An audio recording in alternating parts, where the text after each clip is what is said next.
தற்போது நடிகை ஊர்வசி அவர்கள் நம்மோடு இணைப்பில் இருக்கிறார். மேடம் வணக்கம்.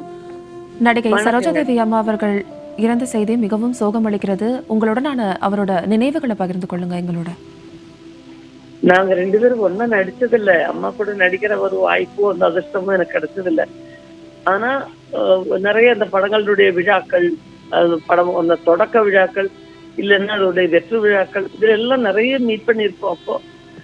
அ என்ன ரொம்ப பிடிக்கும் உங்களுக்கு. ரொம்ப ரொம்ப பிடிக்கும். பெங்களூர் நான் கன்னட படத்துக்கு போகும்போதெல்லாம் கூப்பிடுவேன்.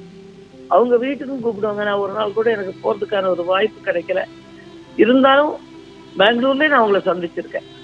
பட் முக்கியமா என்னுடைய நினைவு என்னன்னா, மலையாளத்துல 2006 ஒரு நேஷனல் அவார்டு ஜூரி அவங்க தான், அந்த ஜூரிக்கு அவங்க தான் தலைமை இது பண்ணியிருந்தாங்க. அவங்களுடைய தலைமையில ஜூரி மெம்பர்ஸ் வந்து best actor, best actress award கொடுக்கணும்னு. படத்தோட பேரு அச்சுவின் அம்மா. அப்போ எனக்கு அவார்டு கொடுக்கறதுக்கு மிகப்பெரிய ஒரு ஆர்கியூமெண்ட். அதனாலேயே 2005ல ரிலீஸ் ஆன அந்த படத்துக்கு கொடுக்க வேண்டிய அவார்டை அப்படியே பிளாக் பண்ணி வச்சிருந்தாங்க. அவ போகும்போது அம்மா தான் ஜூரியோட ஆளு. என் ரூமு, நான் தங்கியிருக்கிற ரூமுக்கு மேல் ரூம் அப்படின்னு நான் போய் பார்த்தேன். அம்மா எனக்கு சப்போர்ட்டிங் ஆக்ட்ரஸ் கொடுத்துட்டாங்க அம்மா அப்படின்னு. அப்ப ரொம்ப நேரம் பேசினாங்க. இல்லம்மா, அந்த படத்தினுடைய தலைப்பை ரொம்ப தப்பா நினைச்சுக்கிட்டு, அச்சுவின் அம்மான்னா அச்சு அப்படிங்கிறது வந்து பொண்ணு. அந்த பொண்ணோட அம்மான்னு போது பொண்ணு தானே ஹீரோயின். அப்ப இவங்க சப்போர்ட்டிங் தானே வரணும். கதையே வந்து இவங்களை உன்னை பத்தி தான் இருக்குன்னு எவ்வளவு சொன்னாலும் கேட்கல. பெரிய டிராமா நடக்குது அப்படி இப்படி ரொம்ப வருத்தப்பட்டாங்க. ஆனா நான் ஒரே ஒரு விஷயத்துக்காக தான் ஊர்வசி விட்டு கொடுக்குறேன். உனக்கு இன்னும் நிறைய டைம் இருக்கு அவார்டு வாங்குறது.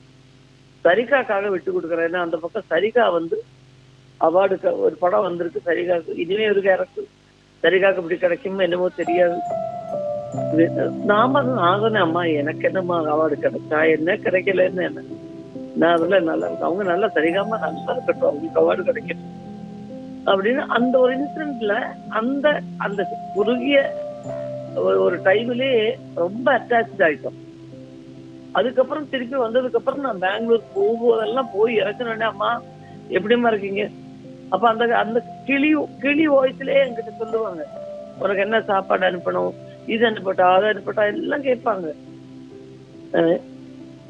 என்ன சொல்றது, அவங்களுடைய சீனியாரிட்டி, அவங்களுடைய நடிப்பு, அவங்க இருந்த காலகட்டங்கள், அந்த தியாகம் எல்லாம் எவ்வளவு பெரிய விஷயம். அந்த பாதங்கள்ல விழுந்து நான் ஆசீர்வாதமாய்க்கிறேன்.